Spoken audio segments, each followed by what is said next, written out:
আপনারা এই 2002 ভোটার লিস্টের নাম কোথায় পাবেন? সিধে চলে যাবেন গুগলে গিয়ে আপনি সার্চ করবেন CEO West Bengal .nic.in/roll ROLL তারপরে ডিস্ট্রিক্ট মতো উল্লেখ আছে। তা না হলেও যারা ভয়েস সার্চ করে তারা ভয়েসেও যদি বলে ওই গুগলে গিয়ে টাইপ না করে, অনেকে টাইপ করতে পারে না, তারা গিয়ে ভয়েস সার্চ করবে 2002 ভোটার লিস্ট ওয়েস্ট বেঙ্গলের, দেখবেন দিয়ে দেবে লিঙ্ক। আপনি লিঙ্ক ওপেন করলেন, প্রথম আপনি কোন ডিস্ট্রিক্ট সেখানে ঢুকলেন। আপনার হাওড়া ডিস্ট্রিক্ট, আমার কথা বলি, আমার হুগলি ডিস্ট্রিক্টে বাড়ি, তাহলে আমি হুগলি ডিস্ট্রিক্টে ঢুকলাম। হুগলি ডিস্ট্রিক্টে ঢোকার পরে প্রচুর আমার হুগলি ডিস্ট্রিক্টের যে কটা বিধানসভা আছে তার নামে লিস্ট আসবে। আমার বিধানসভা খুঁজতে হবে, আমার বিধানসভা হচ্ছে জাঙ্গিপাড়ায় ক্লিক করলাম।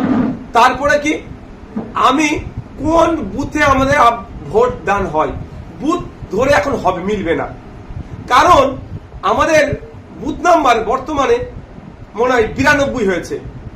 আর আমার আব্বাজি, আমার পিতামাতা যখন 2002 ভোটার লিস্টে দেখলাম আমি 75 নম্বর বুথে, তাহলে মিলবে না। তাহলে আমাকে কি খুঁজতে হবে? ভোট পোলিং স্টেশনের নাম, not polling station number or part number.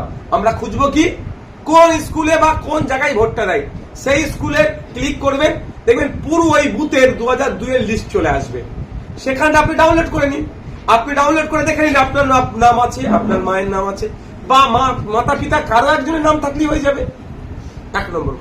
দ্বিতীয় কথা, দেখবেন এপিক নাম্বার থাকুক আর না থাকুক আপনারা কেউ চিন্তা করবেন না। নামের একটু বানান ভুল আছে, আপনারা কেউ চিন্তা করবেন না। নামের বানান ভুল আমি করিনি, সরকার করেছে। যে আজকে আমার কাগজ খুঁজছে সেই করেছে। আমার ট্যাক্সের টাকা দিয়ে আমি সরকারকে, প্রধানমন্ত্রীকে আর মুখ্যমন্ত্রীকে মাইনে দিয়েছিলাম, আর ওনারা দায়িত্ব নিয়ে আমার নামের বানান ঠিক করতে পারে না। জবাব তো প্রধানমন্ত্রীকে দিতে হবে, জবাব তো ইলেকশন কমিশনকে দিতে হবে, জবাব তো রাজ্য সরকারকে দিতে হবে আমার নামের বানান ভুল আছে কেন।